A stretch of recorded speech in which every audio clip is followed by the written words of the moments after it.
ఉన్న టాప్ 5 రాజధానులు ఒకటి చేయాలా, ఇక్కడ కట్టే రాజధాని వల్ల రాష్ట్రంలోని 13 జిల్లాల యొక్క ఆర్థిక స్థితి పెరగాలి అని ఇచ్చారు.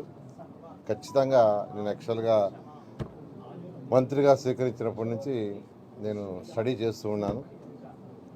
గత అనుభవం 2014 నుంచి 19 దాకా నేను చేసిన స్టడీ అంటే అప్పుడు యాక్చువల్గా అమరావతి రాజధాని కట్టడానికి అనేక దేశ విదేశాలు తిరిగా. ఒక దేశం కాదు, China, Japan, Russia, Singapore, Malaysia, Ashgabat, Asthana ఇట్లా అనేక దేశ విదేశాలు తిరిగి యాక్చువల్గా దీన్ని డిజైన్ చేయడం జరిగింది.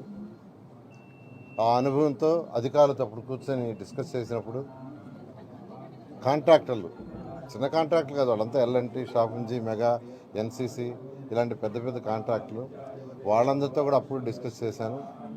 ఇప్పుడు యాక్చువల్గా అధికారులతో డిస్కస్ చేసి గత నా అనుభవంతో ఖచ్చితంగా ఈ అమరావతి రాజధానిని 2.5 సంవత్సరంలో పూర్తి చేయగలనని ప్రస్తుతానికి అనుకుంటున్నాను. అయితే ఇవాళ నుంచి అధికారులతో కూర్చొని ఒక 10-15 రోజుల్లో ఒక క్లారిటీ తెచ్చుకొని ఆ క్లారిటీని ప్రజలకు కూడా టైం బౌండ్ ఎప్పుడు లోపల చేస్తాం, ఎలా చేస్తాం, ఏది రోడ్లు ఎప్పుడు పూర్తవుతాయి, వాటర్ లైన్స్ ఎప్పుడు పూర్తవుతాయి, బిల్డింగ్లు ఎప్పుడు పూర్తవుతాయి, సెక్రటరియట్ బిల్డింగ్స్ ఎప్పుడు పూర్తవుతాయి, ఇవన్నీ కూడా ఒక టైం బౌండ్ ఖచ్చితంగా రైతు సోదరులందరికీ ఎవరైతే ఆ రోజు త్యాగం చేశారో 34,000 ఎకరాల ల్యాండ్ని ఆ రైతులందరికీ ఆ టైం బౌండ్ ఇచ్చి ఆ టైం బౌండ్ ప్రకారం చేయడం జరుగుతుంది. Thank you. Same master plan ఏమీ మార్చాల్సిన అవసరం లేదు, ఎందుకంటే అది చాలా డీటెయిల్డ్గా స్టడీ చేసింది, అవసరం లేదు.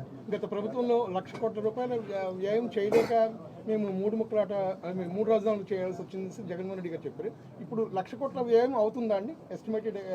అంటే అక్కడ ఫేజ్ 1, ఫేజ్ 2 అండి. ఫేజ్ 1లో అది 48,000 కోట్ల రూపాయలు.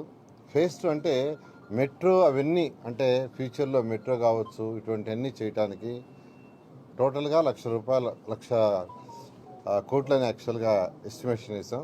Phase 1, phase 2, phase 3. మనం ఫస్ట్ ఫేజ్ 1 చేస్తే సిటీ మొత్తం అయిపోతుంది. తర్వాత ఇంకా మెట్రో లైన్స్, ఎయిర్పోర్ట్ నుంచి ఇక్కడికి మెట్రో వేయటం, వాటికి యాక్చువల్గా అయ్యే అమౌంట్.